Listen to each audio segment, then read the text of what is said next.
Bien, vamos a retomar recordándoles aquello, ¿no? Que el diseño es una actividad y como tal requiere el compromiso de dos acciones de parte del proyectista, que son su habilidad para ordenar, planificar, eh, desarrollar, en suma, y por último, crear, innovar, aportar. Habíamos dicho que eso implica una serie de actividades y que al final de cuentas nos damos cuenta que este tipo de procesos que están involucrados en el diseño son complejos, dinámicos e intrincados. O sea, no son fáciles, pero justamente para eso nosotros nos preparamos, estudiamos, tenemos un sinfín de asignaturas, contenidos, etc. Habíamos dicho que esas dos actividades implican prácticamente son el reflejo de la actividad de nuestro cerebro, ¿no? Nuestro cerebro está, se dice, ¿no? Por los científicos, los que han estudiado el funcionamiento del cerebro, están convencidos de que tienen dos potenciales. El cerebro produce a dos niveles. Un nivel es de tipo matemático y el otro es más de tipo creativo, imaginativo. Justamente esta división a mí me ha permitido también establecer las los dos canales a través de los cuales podemos procesar información y después producir o hacer diseño. Entonces son todas estas consideraciones que hay que tomarlas en cuenta y las vamos a ir desglosando en esta presentación. ¿No? Les he dicho que hay varios elementos o etapas que hay que tomar en cuenta y una de ellas es el reconocimiento del problema. Es muy importante este detalle por dos razones. Las dos razones son las siguientes. La primera, que el problema involucra a las personas. Nosotros producimos, hacemos nuestro trabajo y resolvemos problemas que están comprometiendo a las personas, a la sociedad. Nuestro fin es satisfacer las necesidades de la sociedad. Y el otro aspecto muy importante para que podamos considerar al problema como una etapa vital en lo que es el diseño, es que el problema nos da los rasgos, las características que nosotros reconocemos como indicadores o condicionantes que nos permiten producir en pro de ese problema. Es decir, establecemos un vínculo entre lo que es el problema y la solución. La solución respondiendo eficientemente al problema. Entonces, esos dos rasgos importantes hay que reconocer. Para ello, se proponen una serie de actividades. La primera, que ustedes, como proyectistas, reconozcan de forma empírica, hagan un acercamiento empírico a los rasgos que determinan el problema. A eso se llama detección o conocimiento empírico de una situación problemática.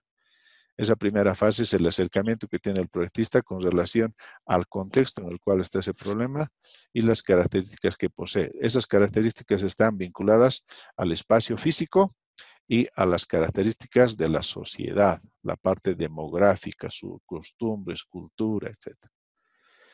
Enseguida tiene que plantearse objetivos. Un proyecto sin objetivos es como hacer un viaje sin saber a dónde uno va a llegar, ¿cierto? Entonces es importante que los objetivos se establezcan correctamente y además los posibles impactos. Los objetivos son de orden más académico y los impactos son más de orden socioeconómico. Para que hagan esa división ustedes y entiendan, los objetivos se tienen que establecer vinculados al problema y al proyecto, mientras que los impactos directamente vinculados a lo que es la sociedad, digamos, la armonía, lo que nosotros podríamos generar o los beneficios que podríamos generar en la parte socioeconómica. Bien, el tercer punto se refiere a que ustedes puedan establecer claramente las condiciones a través de las que van a trabajar. Esas condiciones en general se llaman establecer el área de acción y el campo de estudio. El área de acción, objeto de estudio y el campo de acción determinan con claridad la temática, el tema y el tipo de proyecto que ustedes quieren hacer. Esto es importante para que establezcan de forma técnica, científica, el tipo o la tipología de proyecto que quieren desarrollar. Aquí voy a hacer algunos ejemplos. No es lo mismo hacer comercio que educación, no es lo mismo hacer habitación que gestión, administración que recreación. ¿Se dan cuenta? Entonces aquí se tiene que establecer claramente esas características para que además los estudios que van a ser relacionados a su proyecto estén delimitados, delimitados. En otras palabras, no hagan una investigación, análisis de aspectos que no tienen nada que ver con su proyecto. Por último, una vez les había hablado en la clase que es importante el qué, el cómo y el por qué, ¿se acuerdan? El qué, el cómo y el por qué. Y esto de una u otra forma les estoy hablando con otras palabras. Y cabalmente en este punto, en esto que dice diseño de la metodología, estaríamos hablando del cómo, ¿no? El cómo es importante, es decir, tiene que contener la estrategia de intervención. ¿Cómo quieren abordar el problema? ¿Cómo quieren considerar los datos? ¿Cómo quieren hacer el análisis? ¿Cómo quieren hacer su diseño teórico? ¿Cómo quieren hacer su diseño físico-espacial? Tienen que tener meridiana claridad al respecto, ¿ya? Para trabajar y desarrollar un proyecto, no se olviden, un gran recurso es el ámbito racional. El ámbito racional está muy vinculado a lo que es la metodología de trabajo. Pasando ya a la parte práctica, una vez que han definido los marcos de acción, hay que entrar a un marco de orden teórico. Este ámbito es el que va a nutrir todos los datos o información que van a tomar en cuenta. Los datos básicamente se extraen de dos ámbitos. El contexto, en otras palabras, la realidad, y el otro, el documento. ¿Ya? El documento son los textos, libros, manuales, todas las referencias que están a nivel escrito. ¿Ya? Mientras que el contexto es la investigación de campo, el contacto con la sociedad, ¿no? La sensibilidad que ustedes tienen que demostrar al percibir las características de conducta de las personas, de las características del medio ambiente en el cual se halla el problema. En general, a eso se refiere este punto. Y está dividido, uno, en el contexto social y físico-natural. Esto es más conocido, ¿no? Es más fácil de llegar a ustedes porque es un conocimiento que lo tienen. Hay otro que normalmente no lo toman en cuenta, pero es muy importante, la demanda efectiva. Hay una demanda que es la que es el requerimiento de la sociedad con relación al tipo de proyecto que ustedes quieren hacer. Escuela, mercado, centro cultural, espacios recreativos. Ustedes tienen que detectar que el proyecto que están queriendo lanzar y la magnitud de ese proyecto que están lanzando está respondiendo a una demanda de la sociedad. Eso se tiene que establecer en este punto. Es un análisis de las características sociales, culturales, etcétera, que determinarían este punto. Por otro lado, hay que conceptualizar convenientemente todos los componentes que hacen al proyecto que han tomado en cuenta. Es decir, tienen que manejar correctamente los términos, los conceptos que hacen a toda la estructura operativa, analítico-operativa de su proyecto. Es importante este detalle. Implica mucha lectura porque los conceptos no se los saca de la cabeza, ¿cierto? Por otro lado, los modelos, el estudio de modelos de referencia. En estos hay diversidad de posibilidades que tenemos, pero básicamente yo me voy a quedar con los normativos y los análogos. Los normativos son todos los documentos que hablan sobre el tipo de proyecto que estamos haciendo, todas las referencias que norman el diseño, por ejemplo, de espacios educativos. Es un ejemplo, ¿no? Y los modelos análogos, o sea, todos los proyectos similares al proyecto que estamos haciendo. De manera que tengamos nosotros un punto de comparación y además podamos hacer extracción de los aspectos que parecen para nosotros importantes en el proyecto que estamos a punto de encarar. Y por último, obviamente, la determinación del sitio de intervención. Ustedes saben que los rasgos, especialmente los físicos, afectan demasiado las características de la futura solución físico-espacial que yo voy a lograr. La topografía, el entorno, la accesibilidad e inclusive las actividades de las personas que en los alrededores suelen, digamos, en el momento que estamos interviniendo, desarrollar. Yo qué sé, movilidad de las personas, frecuencia de usos, también vocación de uso, es comercio, de qué tipo es el uso de los espacios que circundan a nuestro terreno. La frecuencia de la circulación peatonal, frecuencia de la circulación de los vehículos, o qué tipo de actividades periódicas se suelen desarrollar por esos lugares, ¿no? Por ejemplo, festividades, manifestaciones de orden cultural, de orden académico, de orden festivo, no sé. Todos esos aspectos son los que de alguna manera van a impactar y van a ser tomados en cuenta a futuro. Entonces, todos esos detalles que acabo de hablar son importantes de tomarlos en cuenta, ya que a la larga conforman lo que son las condicionantes e indicadores de diseño. Bien, esas condicionantes que les he hablado, básicamente tienen este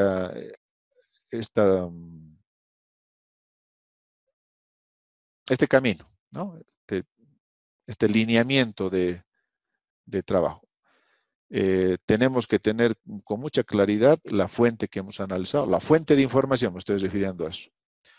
¿Qué tipo de condicionante se ha generado ese análisis? Y eso, a su vez, el impacto que tiene sobre algún tipo de parámetro que nosotros vamos a utilizarlo en el diseño. Y por último, la posible solución. Fíjense, aquí hay un establecimiento muy claro entre lo que es teoría y práctica. Es muy importante ver, ¿no? O sea, ver en esta relación de etapas cómo lo que originalmente era pura teoría, a la larga se convierte en una solución de orden físico-espacial, ¿no? O sea, a la arquitectura en sí. Justamente por eso es importante este punto. En quinto año yo suelo insistir mucho en este aspecto porque los alumnos suelen divorciar entre teoría y práctica. Eso quiere decir que hacen su análisis, su investigación y todo aquello, llegan a su programación y cuando quieren pasar al diseño se olvidan de todos los aspectos que los han analizado o toman muy poco en cuenta. Y eso es porque no han establecido claramente este diagrama de acción que les estoy mostrando. Y no se olviden un detalle, que cada etapa que nosotros vayamos a plantear y en el trabajo del diseño físico-espacial sirve para ser retroalimentado, ¿no? Eso quiere decir que hay que hacer una verificación, un ajuste y una mejora de las condiciones con las que estamos trabajando. Es posible que acá surjan ideas. No nos olvidemos que este camino no es lineal, ¿no? Siempre tiende a ser revisado. A eso me refiero. Y en consecuencia, si ustedes están aquí en este punto, en el último punto, en el de la solución, se les ocurre algo, se les ocurre justificar de alguna manera un aspecto, se les ocurre alguna solución que en su criterio podría impactar el ámbito social, cultural, no sé, el entorno, cualquier aspecto, pueden volver hacia atrás y hacer una retroalimentación del proceso, es decir, volver a analizar, volver a generar una condicionante y en suma darle mayor solidez a su propuesta, en consecuencia hacer una mejor sustentación, lo que alguna vez les he hablado, ¿no? De justificar correctamente lo que vayan a solucionar posteriormente. Bien, estaríamos ya en la fase de la generación del proyecto a nivel teórico. En esta fase es importante lo que he comentado en aula. El modelo teórico es como el diseño, ¿ya? El diseño de maqueta de las plantas, de la morfología, etcétera, pero en términos de números, cifras y texto. Ese es el modelo teórico. Y uno de los elementos que más caracteriza al modelo teórico o le da más carácter es la programación específica, cuali y cuantitativa. De este punto creo que hemos hablado, cabalmente hemos hecho un ejercicio y en consecuencia creo que ahondar sobre este aspecto no tiene mucho, ahorita no tiene mucho peso. Sí recordarles que hacer una buena programación, por así decir, garantiza de que el proyecto vaya a responder en uno de los aspectos que le da calidad a la propuesta, la pertinencia. ¿Ya? La pertinencia es que el proyecto responda eficientemente a las necesidades de las personas. No se olviden nunca, nosotros diseñamos porque las personas tienen necesidades, tienen requerimientos. Y cuando hacemos un buen establecimiento del modelo teórico del proyecto, eso quiere decir hemos estudiado muy bien al usuario, los espacios que requiere, hemos estudiado sus necesidades, sus actividades, etcétera. Estamos garantizando que el proyecto sea pertinente. Y esa pertinencia obviamente impacta en las personas y también impacta en el sitio de intervención. En consecuencia, todos estos aspectos tienen que ser correctamente considerados, evaluados, para que el proyecto más adelante sea de calidad. Estaríamos entrando a la última etapa en la cual se establece el proceso de diseño físico espacial. Eso, miren, en términos de lineamientos les estoy hablando, no en términos de receta. Implican que hay que reconocer y conocer muy bien el sitio de intervención. Ese terreno tiene características que inclusive alguna vez yo he comentado, no a ustedes, ¿no? En algunos eventos, en algunos encuentros con mis estudiantes, inclusive toca los aspectos no tangibles, no tangibles. Es como el espíritu del lugar, ¿ya? Eso quiere decir que, ustedes se van a dar cuenta con estas palabras, no es lo mismo visitar el Parque Bolívar que visitar el Parque Sebastián Pagador. ¿Se dan cuenta? Nos causa diferentes sensaciones y esas sensaciones son propias de un lugar. Cada lugar tiene una especie de espíritu que de alguna u otra manera debemos sentirlo. Por eso se dice que el proyectista tiene que ser bastante sensible frente al lugar de la intervención. Y para eso, la única manera de lograr es visitar. No hay otra. Si no, estaríamos hablando de proyectos eminentemente teóricos o académicos, por así decir, ¿no? Es otra terminología que se podría utilizar. Lamentablemente, la situación que estamos atravesando mundialmente con esto de la pandemia y la cuarentena y todo aquello nos impide que hagamos tránsito, nos podamos movilizar de una manera cómoda. Pero esto es un punto vital. Si el proyectista no va a visitar el sitio de intervención y va a recoger esa información, no solamente sacando fotos, haciendo bocetos, sino percibiendo, sintiendo en su ser todos esos aspectos, características que le dan una particularidad a un sitio, para mí el proyecto es incompleto. ¿Ya? Es un proyecto que podría fracasar a la larga o quizás no exista armonía entre lo que ha hecho el proponente, ha hecho el proyectista y lo que en el sitio sucede o es. Así que es importante aquí. Después el proceso de diseño físico espacial obviamente implica, ya entrando al momento más técnico, estructuración de las zonas, circulaciones, accesos, racionalización de las premisas, ¿no? Con qué premisas estamos trabajando. Al final determinar un partido, que es la mejor alternativa. No se olviden, partido viene de ahí, de ese aspecto. Y por último, desarrollar el anteproyecto. Vamos a ir cerrando la presente presentación. Las condicionantes y las premisas, entonces, al final son las que materializan esas dos preocupaciones que les he comentado. El ámbito racional, representado por las condicionantes, y el ámbito del aporte, de la originalidad, en lo que son las premisas. ¿Ya? Así que, por favor, esos dos aspectos. Por si acaso les he pasado el documento. Este documento, esta presentación en PowerPoint está a su disposición y con este último esquema vamos a ir cerrando esta presentación, ¿no? De que Fíjense, he armado una especie de esquema, una especie de flujograma a través del cual nos podemos convencer, entender en relación a los diferentes aspectos que he mencionado en esta presentación y cómo estos se vinculan, se relacionan.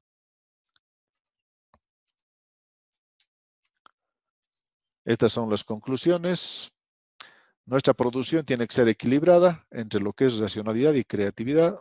La investigación y el análisis son vitales para reconocer correctamente el problema y en función de eso lanzar una buena propuesta. Las condicionantes y las premisas a la larga conforman lo que es la estructura del sustento de nuestro trabajo, de nuestro proyecto. Y por último, es importante recordar que la pertinencia y la innovación son dos aspectos o dos premisas con las que tenemos que orientar nuestro trabajo.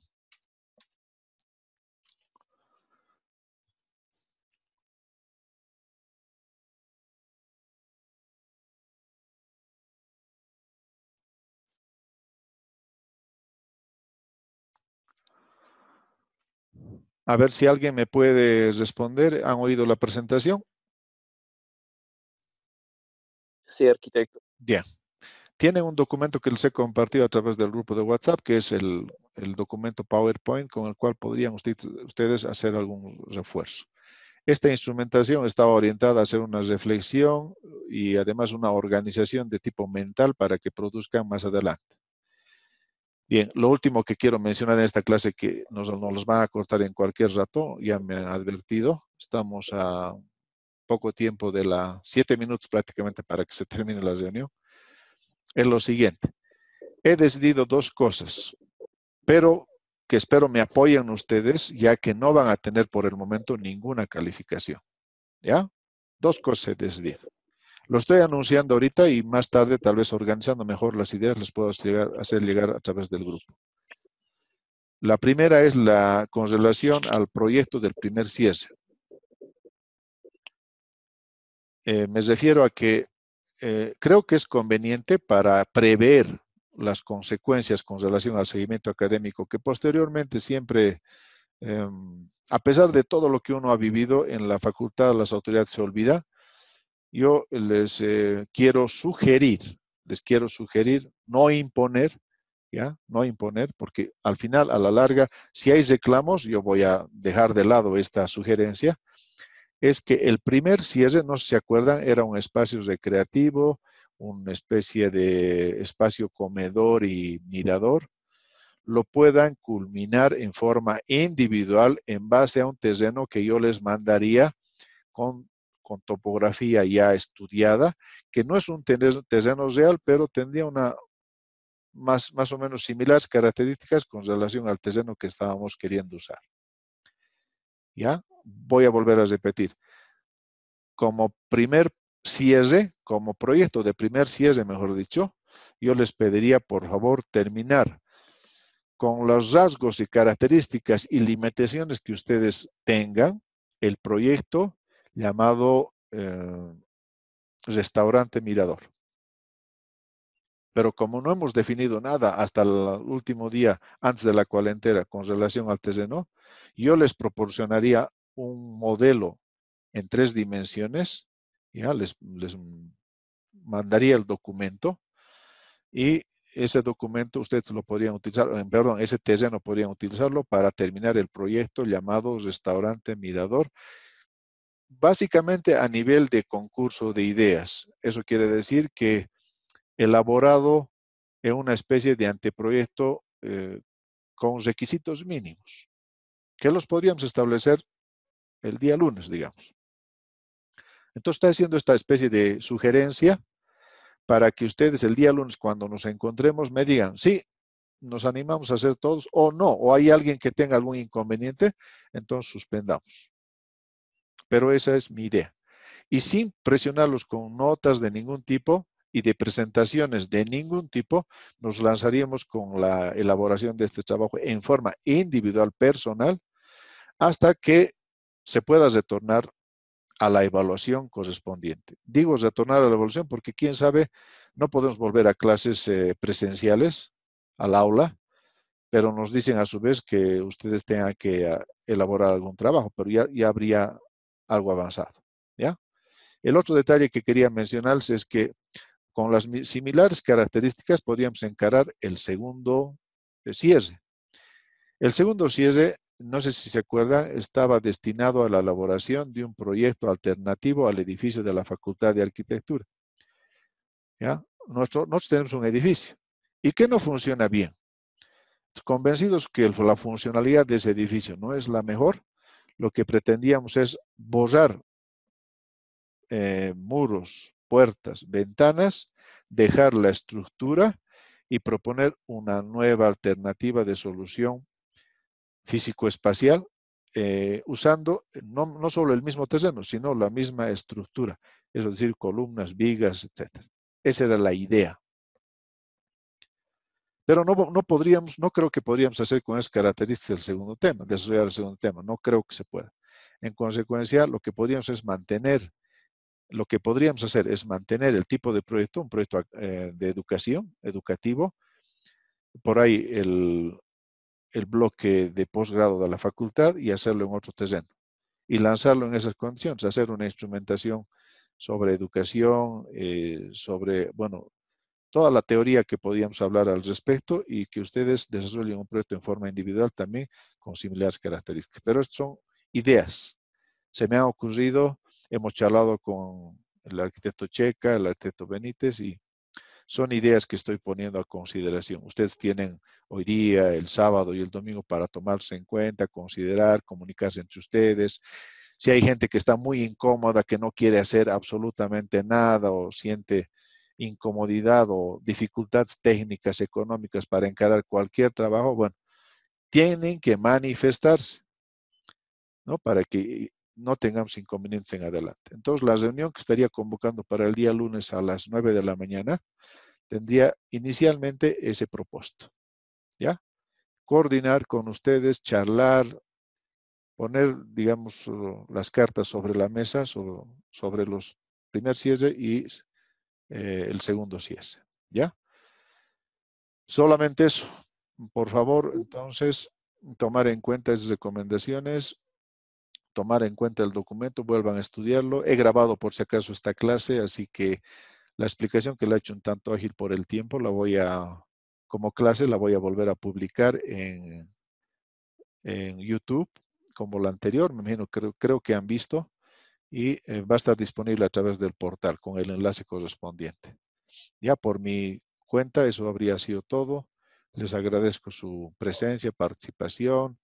He tenido nomás una buena acogida. No son muchos, son 27 alumnos de los 70 que tengo en listas, pero en fin. Esa convocatoria, entonces, por favor, difúndanlas el día lunes a las 9 de la mañana con un solo punto.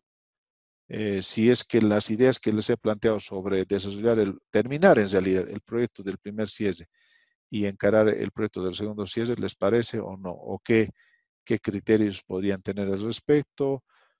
Etcétera. O sea, hablamos de todo un poco. ¿Ya? Entonces, Arqueano consulta. dime. Va a disculpar. Igual nos daría las opciones de hacerlo manual y digitalmente, ¿verdad? Claro, sí. Porque eso no vamos a discutir, ¿cierto? Manual o digital, no hay problema. Eso no va a ser mi duda. Ya, pero de todas maneras todo vamos a discutir el día lunes, ¿ya? Ya el tiempo ha terminado, agradezco su presencia y cuídense por favor este fin de semana. Chao, chao. Hasta luego, Arqui. Hasta Hasta luego. luego, Arqui. Chao, chao. Hasta luego, aquí. Chao.